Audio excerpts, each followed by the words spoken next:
Hello, lovely podcast people. Back for another intro to the second part of my Body Smart podcast appearance. This one's all about aggressive dieting. I don't know exactly what I'm going to title this one because, again, we cover a whole lot. I'm just looking down at some notes. Loads of stuff here about aggressive dieting. Some unique insights or unique ways of framing things, looking at things that aren't always said, or I don't always say. So I think it's insightful. Those of you who have heard me talk a lot about it, I think there will be some new things due to the types of questions and the way the conversation went. Also, just to quickly say, after I mentioned on the last podcast, if you want details about the aggressive dieting seminars anywhere, or just anything, I have. And do you know what? I'll put it in these show notes, hopefully on all of the different platforms, a link to sort of all my useful links about everything I do, the emails I send out with helpful information, sometimes free talks. It's obviously where I first ever put out the free version of my calculator. The calculator is coming soon. It's now pretty much done. It just needs to be put into, I guess, a product form. And the people who have been to the seminars have already started posting the amazing results they're getting with clients. People really just having their minds blown about just the insane benefits. I've been talking about it a lot. Those of you who are long-term listeners or followers of my work will know more than others, but even MNU students coming along just going, I get it, I understand all the stuff of the research, I just don't get it. How can it be? How can you be less hungry? How can it be sustainable? How can you set this up for someone? And then going away and trying it on themselves and just being like, wow, it's unbelievable what you imagine and the reality of the situation when you do an aggressive diet properly. It's not just, and I do talk about that. There was a time point here, something about mindset around aggressive dieting. I can't find it, just a second. Apparently it's 25 minutes in. Anyway,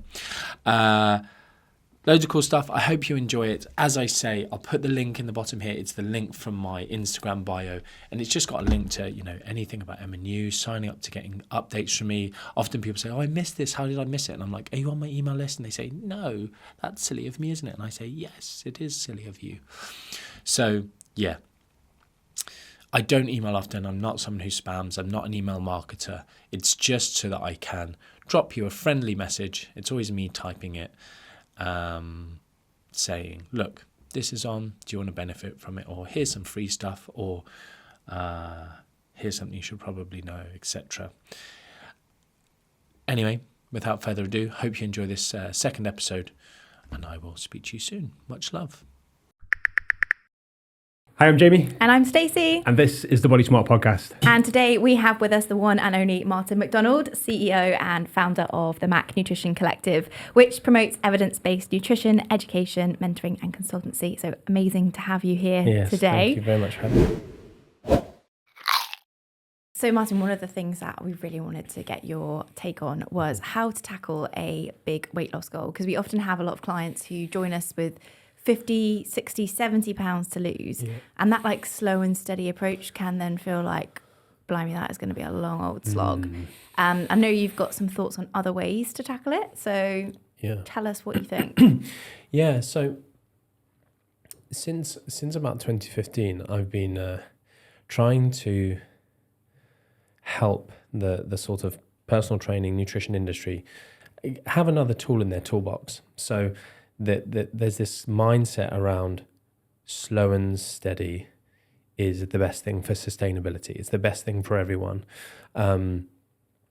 Anything that's slightly more aggressive or fast will automatically lead to X, Y, Z. And when I've presented on this, it first came about actually because I was presenting to a really big audience of pretty well-versed evidence-based personal trainers. And normally I could walk into a room and do a presentation and blow people's mind by going, carbs don't make you fat. And then it's like, oh my goodness, that's amazing. If I said that to them, they're like, yeah, we know. we've seen, we've listened to your podcast, whatever. And so I thought, I went and actually looked at some of the questions that they were asking, and because they're all part of this big contingent. And I just saw this common theme of almost people scaremongering about the whole eating too little. And, eating too little will damage your metabolism. There's a whole metabolic damage thing. I don't know if you saw that big thing of like, you will damage your metabolism for life.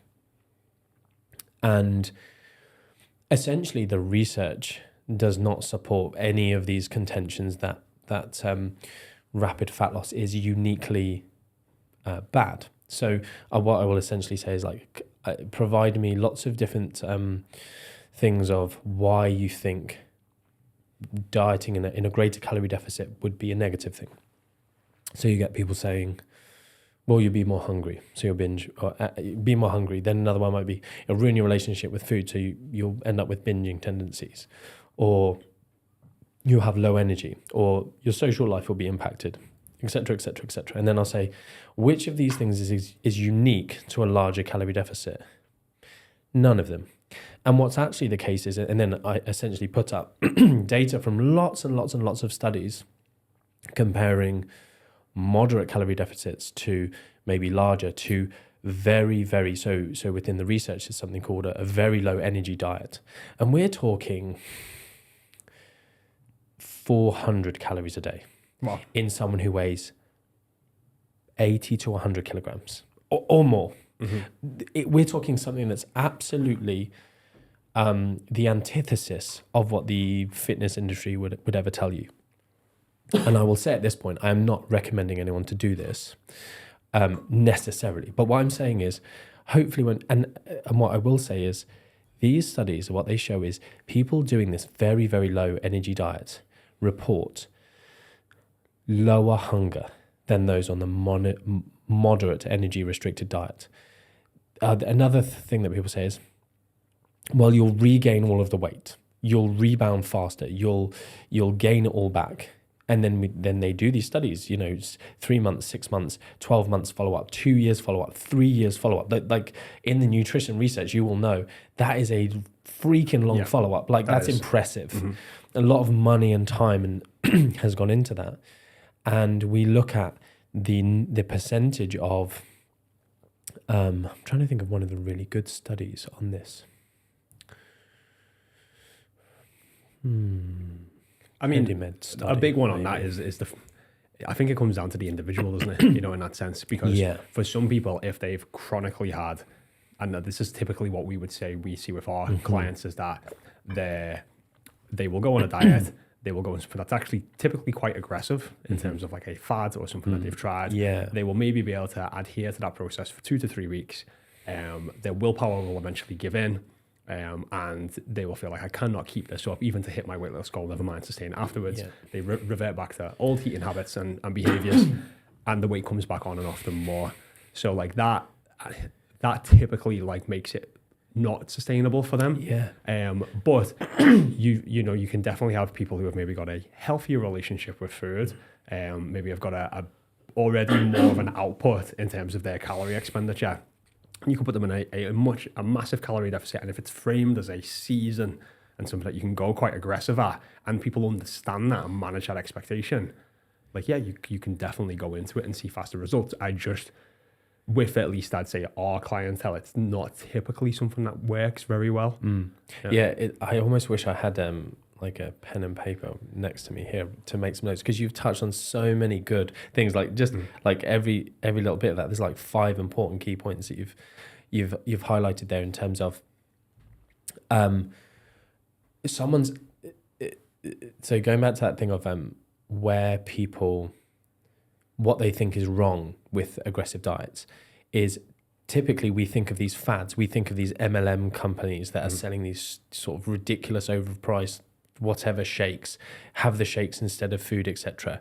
And as the evidence-based, or people who aren't just out to make money from people and want to genuinely help them, we see that and go, we definitely don't want to be those people. So what should we do that's different? Are we going to help people just with their habits and maybe a more moderate calorie deficit? So there's this thing of like people jumping into a fad and not intelligently, and then just rebounding and that sort of stuff.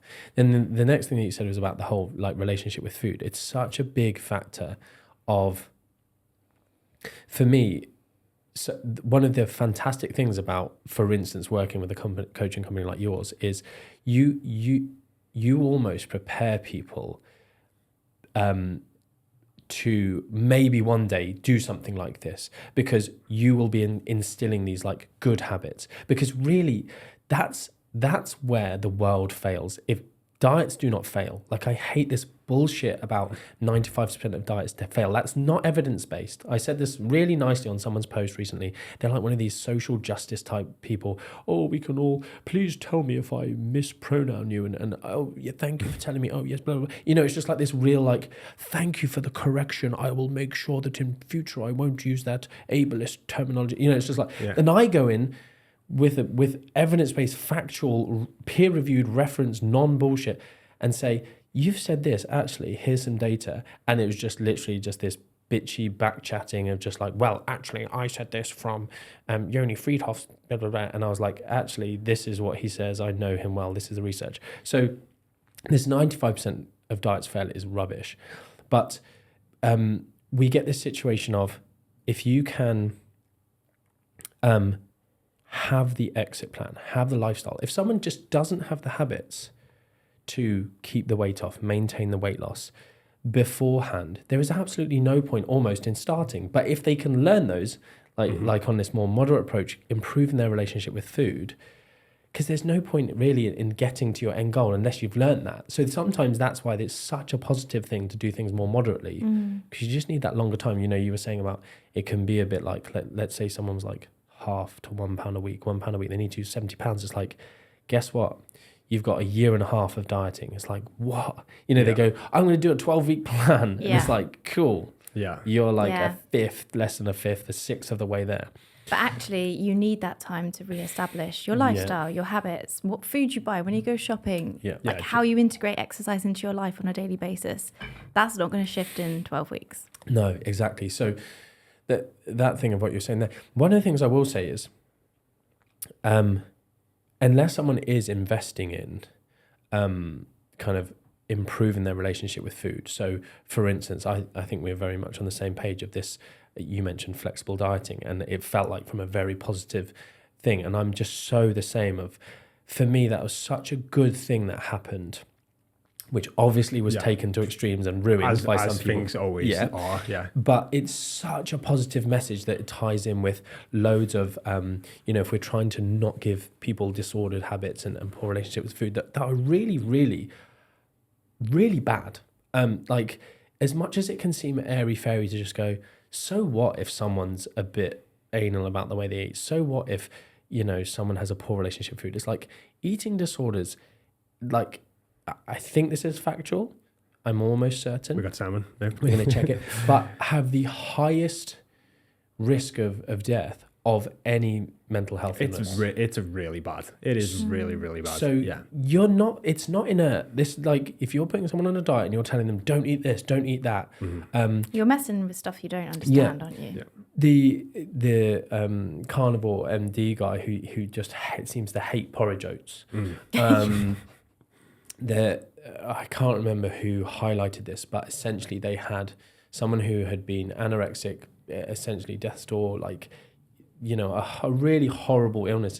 Lots of people know someone who's gone through it, had started to have some porridge and saw his video and stopped eating. Yeah. Like that, like he should be held accountable for something. So, like, I'm not someone who ever wants to like get rid of sort of free speech, but it's just like he's a there needs to sometimes in senses like that there needs to be accountability, because it's you're demonizing something that yes, for some people, like if they want to live the type of lifestyle that he does, great, but like for other people, live your own life. Like for a lot of people, like eating oats and some fruit is a damn sight better than eating a bowl of like, something full of Cocoa Pops or something, you know what I mean? And so, which most people are having for breakfast. It's a ton of milk, ton of sugar, and then, probably getting hungry again about 2 hours later versus a bowl of porridge, some fruit, like much better option. Yeah.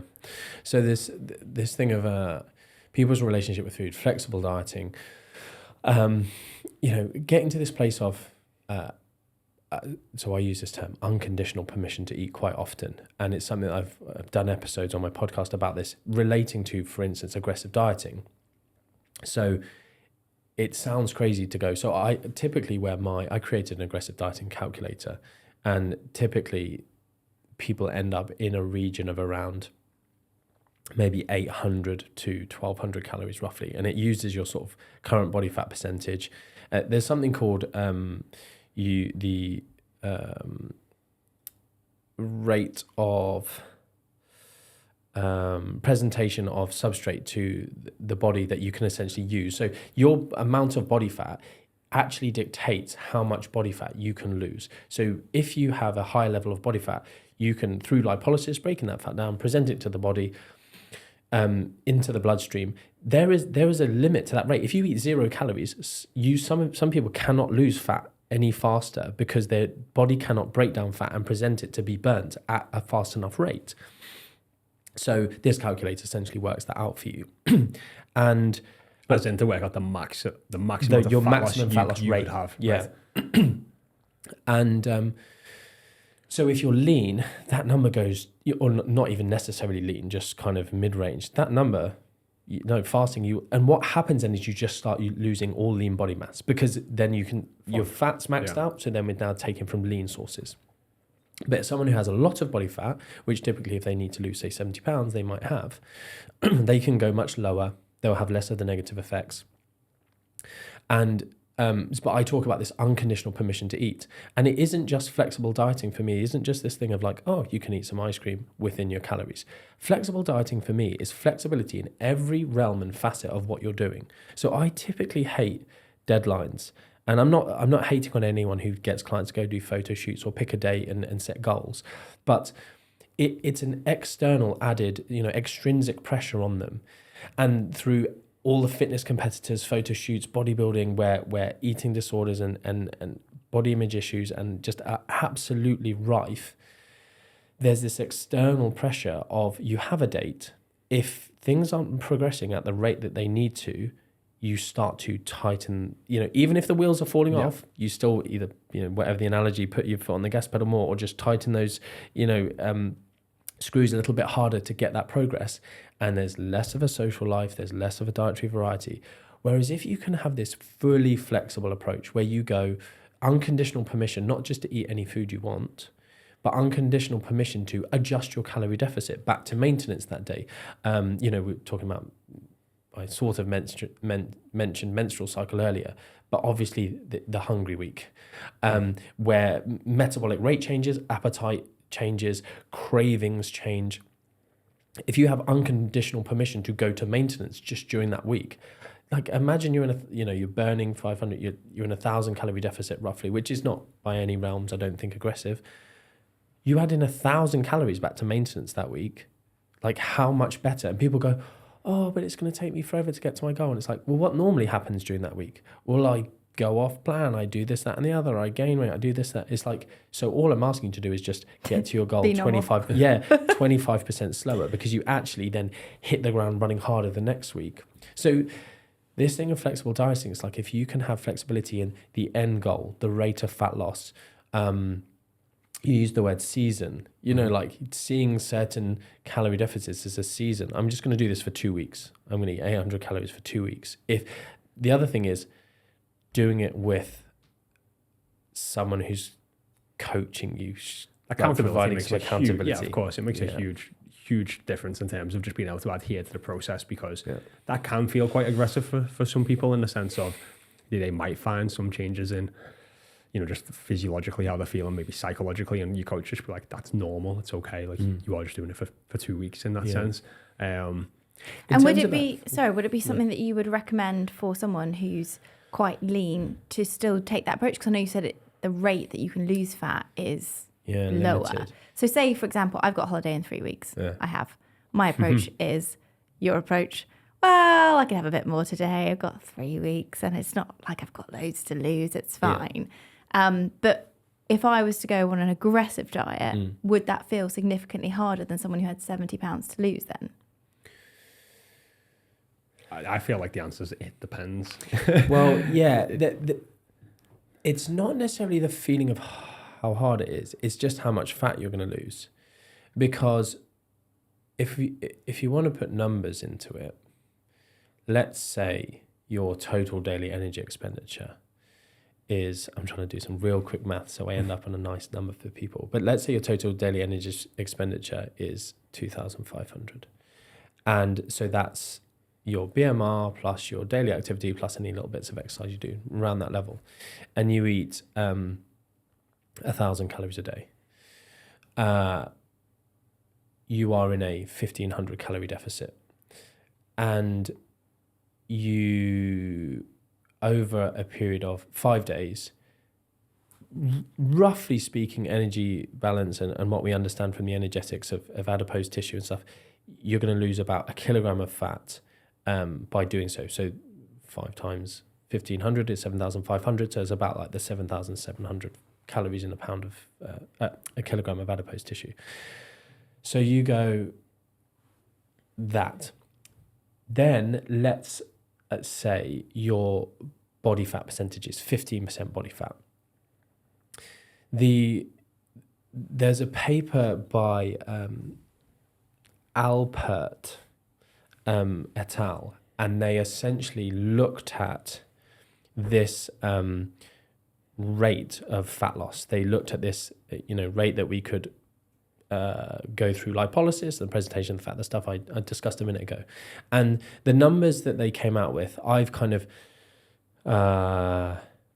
because they did an update paper and said, we got this part of our equation wrong. And then they've also don't take into account stuff like you're probably consuming some caffeine and other stuff that might change things. So what I tend to say is divide your body fat percentage by about 15. It's somewhere between 13 and 20. We're going to use 15 for this equation.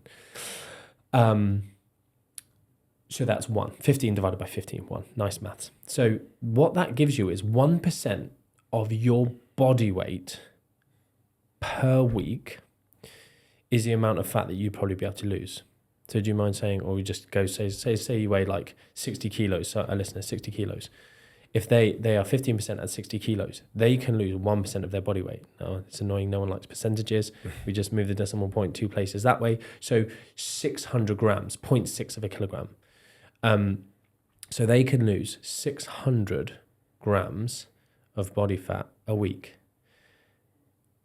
So the scenario I just gave you, where you were eating 1,000 calories a day and you were losing a kilogram, that means that can't happen for you. Got you.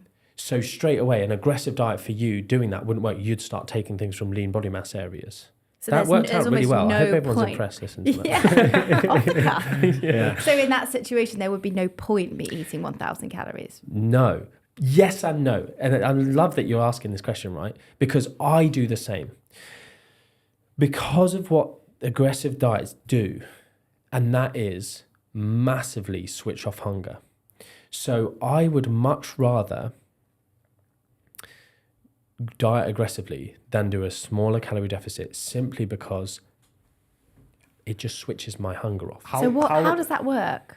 And how long do you typically? I don't know if I've read something about you doing this like a couple of years ago. I've done it about 4 times now, yeah. So 4 years ago I went away and I was like, 2 weeks when I get really lean. I want to just get like a bit shredded for this holiday.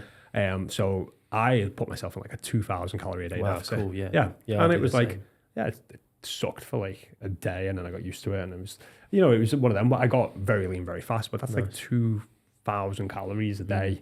Which, let's just remind everyone, women generally don't have that much to play with. Yeah, that's another thing. Yeah, they don't. Yeah, because especially if you're active versus inactive, loads of our clients were like. Well, I done my maintenance is maybe like 3,200. So not only did I I dialed up my activity, I also dialed back the calories. So I'd done both things. But like in my mind, as we were talking about seasons, I was like, it's only 2 weeks. 2 weeks. Yeah. And I also always do this thing before a holiday where I'll stop a day before, so I'll eat back at maintenance, because otherwise I just know I'll be like, I'm on holiday, and then just eat, and like I can maybe rebound a little bit. So maybe the day or the 2 days before I'll be at maintenance, but that did work. But it was 2 weeks. Yeah. I was about to say, like, how long have you typically done it for? Have you seen people do it for? Because it is. Yeah. Well, so it's when you present this data, it's crazy, right? There's this study. Damn it, I can't remember the author, but it's if you type in like Mr. AB into the internet, or if you type in 385-day fast.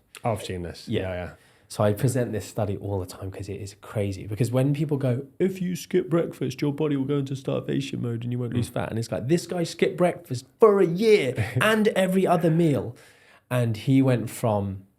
I'm sorry, and every other meal? Yes. What, he didn't eat anything? Ate nothing. No, he ate nothing for like over a year, I think. Stop it. Yeah. Unbelievable, What right? What? So he went... Hang on, you're going to have to expand now. Yeah. What? So it's such a cool study that just shows it's absolute crap. There you go. In 1973, Dennis Gaylor Goodwin went on a hunger strike for 385 days. No, not this. No? So, well, it could be 382 days. Oh, this over there. If you go, here you go, Angus. Yeah, Mr. AB. So he went from about, there you go, 125 kilograms to about 87, was he, afterwards? Okay, so it was in 1965, 27-year-old Angus really did fast for 1 year and 17 days. He ate no food at all and lost 125 kilograms. Yeah. Wow. Angus was reportedly sick of being obese and So it was checked under in- medical wow. supervision, which is important for us to say. Yeah, checked into the And- University Department of Medicine. Yeah. And essentially a few times, like, this is serious. And, you know, a couple of times this had some quite negative effects on his health. And they had to do some, I think it's potassium, which is obviously really important for your heart, got real messed up. And they did some stuff to help him out. But just what this shows you is, one, it's possible.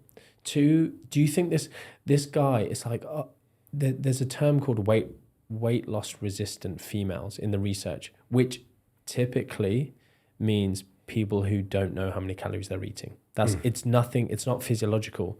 It's a term, they're weight loss resistant, and then they do things to them, like put them in a metabolic ward with other people who are not weight loss resistant, and they do tests on them, and they give them the amount of food, and everyone ends up losing exactly the same amount of weight, proving that it's psychological. It's something, it's not nice to hear, and I love it.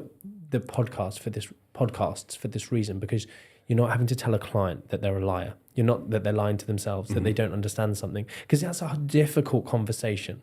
It doesn't feel kind. But I've had so many people go, you know what, you woke me up to my own bullshit. I was making excuses. I was doing it 5 days, but not 7, etc. But this whole thing of like, oh, I think I'm eating too few calories to lose weight. Well, Mr. AB ate 0 calories. Like, it's not a thing. You can't eat too little to lose, Yeah. You've probably just blown my mind today. Yeah. Good. I love it. That's always my goal. I actually met a yogi one time who told me she was an aeritarian or something. Aeritarian. Aeritarian or something. Aeritarian. I just survive off air. And I was like, that's not true, is it? But I mean, maybe there was. Because you will end up, this is the other thing, you'll end up dying. Like, it's starvation. But he had 100 and whatever it was, 25 kilograms to lose. Like, he got to a normal weight and he started eating food again. So the argument on this sometimes is, well, won't I become malnourished? So, like if I'm eating 400 calories a day or 800 calories a day, am I going to become more malnourished? Am I going to lose my period? Am I going to have other parts of my body shut down? Yeah. Because your body technically, even though people is like, it is looking to reserve energy and survive. Yes, the starvation response. Yeah. That is a good factor for us to discuss as well in all of this. So, you've asked how long I did it, and then I often mentioned Mr. AB there. But so it depends on how much you've got to lose. People always say to me, how long can I do this for? Well, with the fortunate invention of vitamins and minerals, we can ensure that we're not going to get deficient in anything that's really super important. We can obviously take a fish oil if we're not eating fish, just to ensure that little bit of EPA, DHA. We can ensure that we get good dietary fiber variety from very low calorie sources. We're not, eating 800 calories of white bread, or you typically are picking muscle loss. We can protect by ensuring that actually. So from another area of the research is the research into protein sparing modified fasts. So these are typically done maybe before certain surgeries. They're typically like to defatten the liver, and it makes surgery a bit more safe. And essentially, you're trying to preserve muscle tissue whilst losing as much weight in as much fat in as little time as possible. So this is where my calculator was telling people to go towards this like protein sparing modified fast region, but appropriate to actually how much fat they can lose. I'm going to release a new one soon, which, coming back to your point, is it pointless or is it not useful? I still do it because although I understand that I'm losing some lean body mass does not equate to muscle tissue necessarily. So your myofibrillar proteins, that could simply be like muscle glycogen. So we've got a few thousand calories worth of muscle glycogen. When we lose that glycogen, we also lose quite a lot of water. So the scales also go down, which can feel kind of motivating as well. All that my new calculator is supposed to do is to help people like me, because if I just did my calorie deficit for how lean I am, I end up in a region where I'm really friggin' hungry and I hate it and it sucks. Like even a 500 calorie deficit for me sucks because I'm like, it just removes, like I'm dieting, I'm a bit hungry, I can't have a couple of bags of sweets or whatever I want to have versus, and also I'm going to be doing it 2 to 3 to 4 to 5 times as long. But also these aggressive deficit, they, for a number of potential reasons, are switching off hunger, whether that's ketosis, whether that's something to do with, I've got some theories around what it might be. There's some research around your duodenal opening and that leading to some of your appetite hormones being released. But that's kind of irrelevant. It does it. And it's super, super consistent in the research. It's not like, for some people it might work. Like it's almost everyone. It's almost unequivocal. So hunger switches off. So for me, I'm like 1 to 4 weeks. I think my longest ever was 35 days. And what sort of calories are we talking there? Like what's your normal and what you? So probably my maintenance is like 3 to 3.5. Yeah, 3,000 to 3,500 maybe. A bit lower normally because sometimes I'll only do like 800 steps a day because I'm so lazy. But like obviously when I'm just all the women are hating you. I know. You do 800 steps and get 3,500 calories. Yeah, I mean there is so many reasons to hate me in terms of I can be 23% body fat and still have a six-pack because of where I store my fat. Yeah. I have no appetite. Like in general, I have a very low appetite. When I get stressed, I don't stress eat. I stress don't eat. So I have all these like annoying, like you said, I don't need to sleep. Like another reason to hate me. But anyway, no hangovers. No hangovers. Like the list is growing. I get when people hate me. I have no upset if people are like you. Yeah, no, whatever. not at all. Yeah, sure. So, but I think that some people walk around like arrogant with some of these things. Like I've got a six-pack. It's like, mate, you're 20 years old. You have no job, no family, no children to look after. Like it's not impressive having a six-pack. It's like, but I'm very much. I get these things and it's not because I'm great. I've been dealt a good hand of cards and I feel privileged and I'm not going to be a douchebag about it. But it's good that you can even say that, because a lot of people will be like, well, I look this way or I have and this. if I can do it with kids and a job and a business, then you can. Exactly, yeah. We've all got the same 24 hours in a day. So the reason so going back to your thing in 3 weeks, because I know you're going to end up using this, you need to do some refeeds. So you will be losing some muscle glycogen, and therefore you might need to do a day of a refeed with just very, predominantly carbohydrate, keep protein the same, keep fats very low, restore those levels, and then, because you can continue your weight training and stuff like that. I typically do say, if anyone ever does try this, you also can't be doing your CrossFit, your classes, your spin classes. Like you're not eating any calories. Yeah. And your hunger will switch off and you will make progress. Like I'm sure you guys teach this, like exercise is not a great tool for weight loss. We can increase our activity levels like you were saying earlier, but it's not like diet is such a powerful factor. It's like how many calories can you burn like doing a spin class?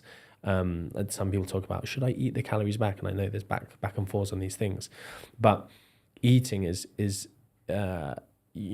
energy in is this massive factor that just plays a role. So in your instance, it'd be like, I would, and this is what I do before every situation where I'm going to take my top off, is aggressive diet, do these refeeds, simply because it's just so much easier. Like, I get into a mindset, I give myself unconditional permission to eat. That's a great thing that you said about stopping the day before, going back to maintenance, sort of eating those things. But even then, I often do this before these all-inclusive holidays. But because during my it's a mindset thing, and this is why I talk about the habits, I haven't got a food which has power over me. There isn't a food where it's like, I can't have that. And then when I have it, or I feel stressed, or I have an argument with a partner or anything like that, I suddenly want to comfort myself with that food. If you have those foods, you're destined to fail any diet process ever. You need to get away from there being some food that is bad, that is naughty, it's special, because we all want what we can't have. But I think that's where, if you're going into an aggressive diet and you maybe haven't, realized that you've maybe got some issues with food that you need to address, some emotional eating or some problems with food, that aggressive diet then can possibly physiologically make you lean into that food more. And then we sometimes have just seen that can create that cycle of like restrict and binge, like aggressive diet, 500 calories, 500 calories, 500 calories, 5 bags of M&Ms and 3 pizzas, and just like, and then guilt and shame and frustration, and I must try harder and go again. And then repeat again, so it's, but like I think that's why it's always like, and people hate this answer, it depends. It does. And that's why it's nice to have someone coaching you to kind of talk through, why are we doing this? Like, you can pick up as a coach, is someone trying to hate themselves into change? Like, it's not going to improve your happiness. Like, it's not going to change these sort of deep rooted feelings. Like, weight loss, being a certain weight, doesn't automatically change these things. So it's like, we need to be doing it for the right reason, and likewise not just doing it because it's the easy option. Oh, I'm going to do this crazy thing, fad or whatever, because it's the easy option, because that other stuff is like, you have to get comfortable doing the boring overall habits of, your vegetables, your mostly unprocessed foods, etc.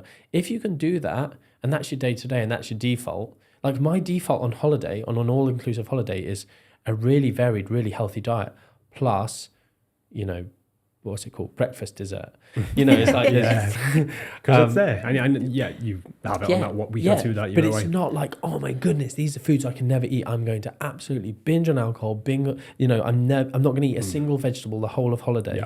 Like, it's just, I might be in a calorie surplus. The other thing is, if you rock into that having dieted, it's basically classical supercompensation theory of carbohydrates. You basically carbo load on holiday. So some of those extra calories don't go anywhere. They just go into your muscles, and so you become carbo loaded. So carbo loaded, you can go and run a marathon. I think you touched on it a little bit before. It's when you just have those only extrinsic goals of a holiday, and you aggressively diet or you do something for that holiday. When you get there, because you've done it from such a place of, I just need to look good on that holiday, then you massively binge, massively overeat, overdrink, and then you kind of get back into that place of like self-hate after the holiday, versus if you do it from more of an intrinsic reason why, it's like, I would maybe like to look a little bit better too, and you can still have that healthier moderation when you're away. You do get to basically have your cake and eat it. Yeah. So true. Yeah. But so if, just go back to the question around whether you've got a lot to lose or a little to lose. Sure. If you have a lot to lose, is there something that you would recommend to achieve that long-term, say, 70-pound goal, and how would you tackle that? And what are the implications if it's a woman, like on hormones and cycles? Yeah, good question. So one of the best studies on this followed, I believe, perimenopausal women. And they're now into their 3rd year of follow-up, and they've been doing some cool stuff around bone mineral density year on year. And that's one of the only... so they've looked at percentage of individuals on moderate versus these very extreme calorie deficits who are able to maintain these clinically meaningful levels of weight loss that are improving their health and improving lots of different outcomes. And one of the only negative impacts that they've seen is in the... very low energy diet is slightly reduced bone mineral densities. The other thing in this study is they are not doing things that promote bone mineral density, which you guys obviously would be telling people to do. It's like the impactful exercise, the stuff that cause osteoblastic activity in their ends of their bones. So doing that activity, doing some of these sort of impact stuff, and eating protein, to a higher level than just like the absolute minimum. And so one of the important things with regards to over the long term in a female, so some people will use this as they might need to lose weight for fertility reasons. And then it's a case of, well, actually being on an aggressive diet is not good for fertility in the short term, but actually using it as part of the Brucey bonus answer to your question is multiphasic dieting. This 70-pound goal that you keep talking about is split it into phases, seasons, whatever. Yeah.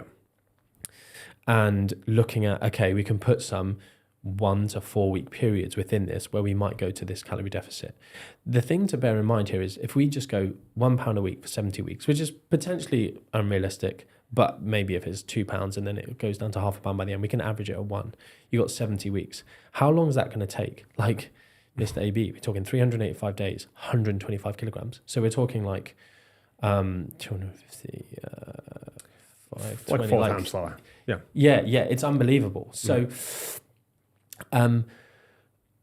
this scenario of, well, am I going to be nutrient deficient? Well, if you're dieting for 70 weeks, it's like you still have to remove that amount of energy from your diet. We have ways of putting it back in. And if you have diet breaks, you have periods of lower deficit, moderate deficit, and these maybe faster periods where you can dig in. Again, using your life as like, where have you got low stress? I'm moving house. We're not going to do something of high stress. I'm, whatever, like planning our wedding, like high stress. Like use those periods. It's like, I've got a period where work is not too busy. Whatever in my life is making these things good, I'm going to do this for these few weeks. It's not going to damage someone. I suppose this is an important thing to say is, unless it's taking someone into an unhealthy body fat range, so very low body fat, it's highly unlikely that it's going to have these, you're going to lose your period because you didn't eat enough. Like you might, changes in lots of different things, stress and energy intake and stuff can cause, 1 month of missed period, but it's not going to cause you to become amenorrheic unless your body fat goes too low. So, if it's someone who's wanting to lose 70 pounds because they want to try and conceive, it's like the way you do that is not really the big issue. It's more where we end up. We're going to end up, we put calories back in at the end, so that they're back at maintenance, and we have lots of sex and we might get a baby. And if there's other stuff that we're talking about with regard to maybe PCOS is there or whatever, there's certain supplements we can take that can help with fertility. But with regards to the aggressive deficit, you can use it. And that, there have been people who have used it just start to finish of the 70 pounds. It's going back to that, it depends thing. So, it's just important that, by using that, for instance, that sort of rough equation that I've given there of like, this is roughly what you can expect of your weight loss is coming from body fat. So if they are maybe 45% body fat, which is a very normal level of body fat for a female who has some excess body fat. It's not, some people go like 45%, that's crazy. It's like, it's not really. Like an average female might be like 30% body fat. So someone who has, over time gained some body fat, 45% is not crazy. So you talk about that person being able to lose 3% of their body weight, and that whole 3% all coming from body fat. So then you go, well, that person weighs, let's say 100 kilograms for easy maths. You're going, they can lose 6.6 pounds of fat, pure fat, a week. And it'll all come from fat. All of that weight loss is fat. And then this is when you do see people losing like 10 pounds a week. Mm-hmm. It's 6.6 pounds of fat and 3.4 pounds of water. But I'm discussing scenarios without the whole context of the whole person or their whole diet. Yeah. This is the mathematical thing. But it is possible. Mm-hmm. People go, you can't. you've probably only lost £1 of fat, £9 of water. It's like, no, you haven't. When you know the maths, when you know the research, when you actually understand stuff, and you're not just some idiot on the internet, personal trainer, Instagram influencer, just saying what you think instead of actual science, we can go, that is actually possible. Now, can someone lose 6.6 pounds of fat? Because then you start converting that into the mass of it. That's like 23,500 calorie deficit over a week. Like, that's a lot. It is, but if you are a big person and you've got a high BMR and you're already doing some steps, you'll burn more calories off even just moving. Yeah, so, it can happen. Yeah. Sorry to interrupt. Just a quick ask. If you are enjoying this podcast, we do ask if you would go and hit that subscribe button, because our goal is to be able to help all of you guys become body smart. And the way we can do that is by getting better guests on, more experts. And the bigger this podcast gets, the more guests we can get on here. So it's cool, and I think it's exciting for people to realize there's more than one way.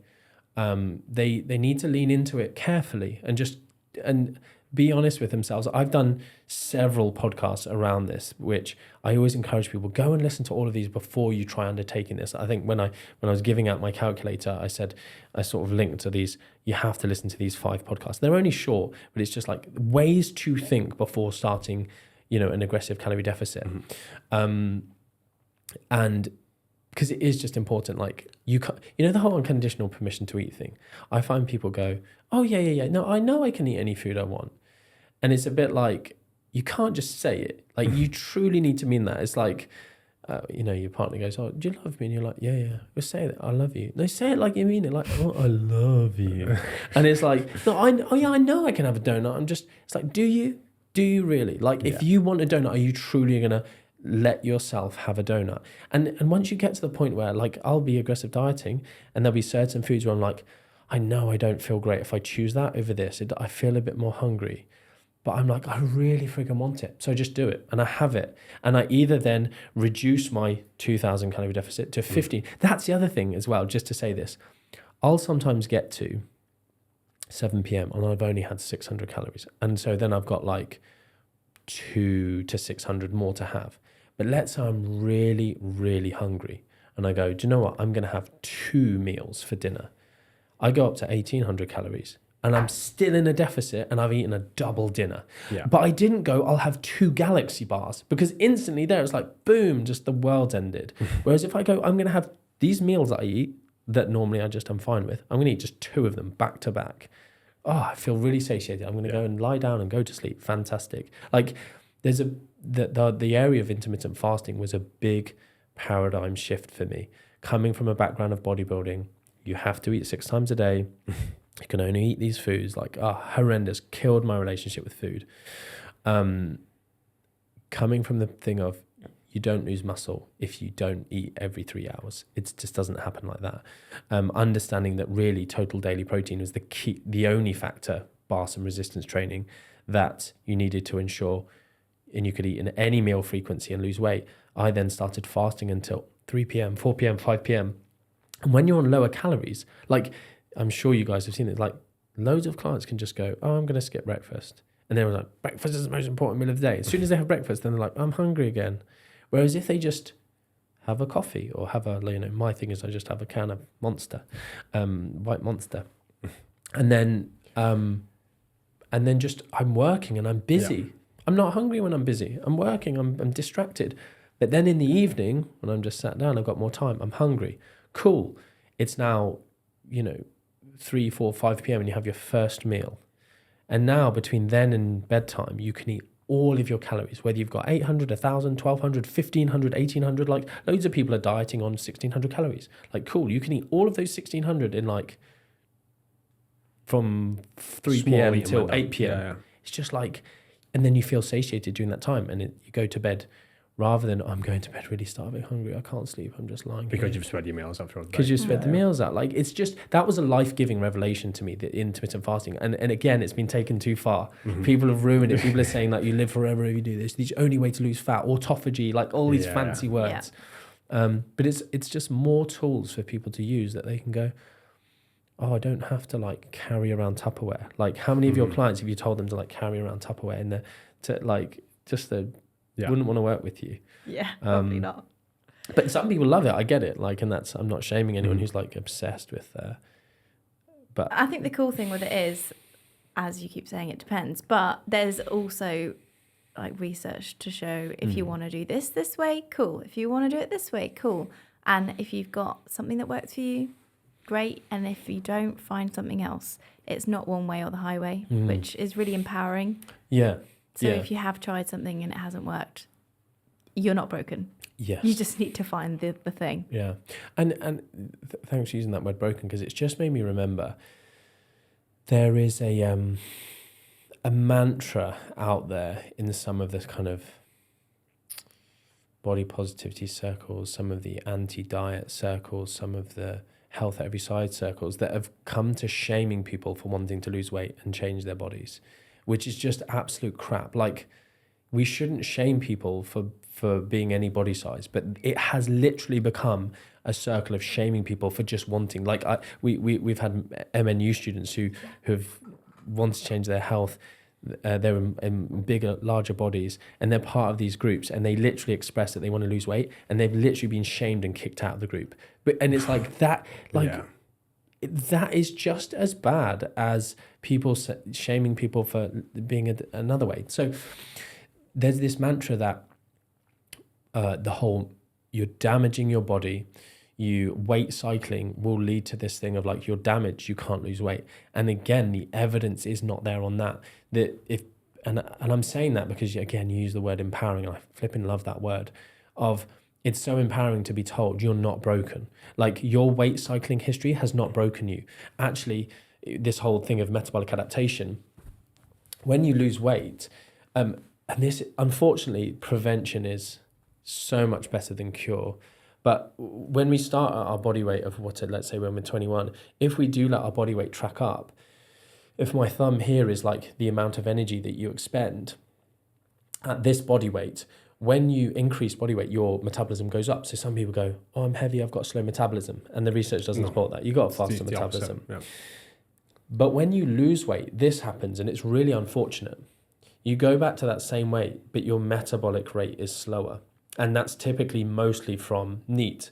But we can kind of affect NEAT because we can just count some steps and add some steps in. So that can be helpful. But it is sucky that we might have to live on slightly lower calories here. But then let's say you've gone back up weight. That happens. That gap closes.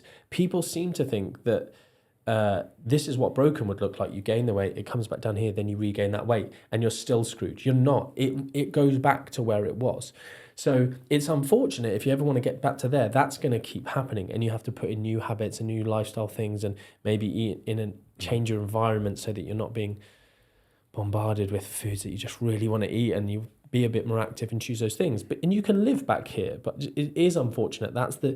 We all get dealt those cards, and it does suck, and I get it, but you're not broken. So if you're back there, you can most certainly, get, and sometimes a new thing that I'm saying more and more is within the sort of body image research, that you often use like goal weight, dream weight, and ideal weight. So there's lots of these different factors, and within dieting, there's certain things of like, is it better with goal setting to set someone a realistic weight versus what might be their dream weight? And the differences between someone's dream weight and what's clinically ideal and whatever, they're like vastly different. And actually, it doesn't seem to impact whether people got that someone just like a ridiculous over. You're never going to achieve that. It doesn't actually seem to affect the outcome of in these studies. So, which might be because someone's got these crazy goals and they just try harder, whatever initially, but they're going to fail at some point versus someone who's got this more moderate goal. But anyway, so yeah, within that thing of how we go around this stuff of if I'm going to always try and push myself to here, and my body fighting back against me, the hunger, the lack of activity, maybe the lowered libido, maybe that's not where you're going to live.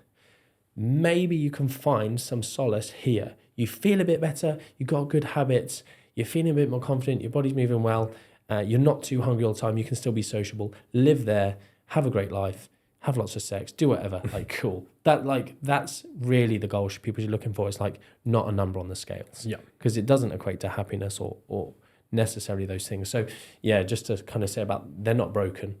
And that was the thing that you'd led me to say, but yeah. Very comprehensive answer, as always. Thank you, Martin. It's been an absolute pleasure having you in today, and we've covered a variety of subjects, so thanks. Yes, no, I really enjoyed it. Thank you. And I know your podcast also goes into multiple tangents, so where can people find you if they want to hear more of your research and what you've got to share? So my podcast is Not Another Nutrition Podcast. It's kind of aptly named because, I like to discuss all sorts of different things I talk about, like wisdom episodes. And as we've kind of touched on today nicely, it's like there's not just like the hardcore science stuff. There's other areas that are important to kind of look at. So I do cover all sorts of those things. And then I guess the other areas are just my Instagram is where I spend far too much of my time. So Martin Nutrition, people can kind of search me on all of the different platforms. And then obviously Mac Nutrition Uni if people are interested in getting qualified to work in this area, that's the other place where most of my work is. Yeah. Fantastic. Cool. Well, thank you for making the trip up to Liverpool to see us. Yeah, it's been great. Thank you. Yeah, thank you very much. If you've been listening to the Body Smart podcast, you will know we work with women on a one-to-one basis. Now, our goal is for you to become a Body Smart graduate, and that means we help you hit your weight loss goal, but most importantly, we help you develop the skills, habits, and traits to make a sustainable change so you never gain that weight back. If you're interested and you're ready, willing, and able, we can guarantee that we will get you results. You can find out more with the link in the description.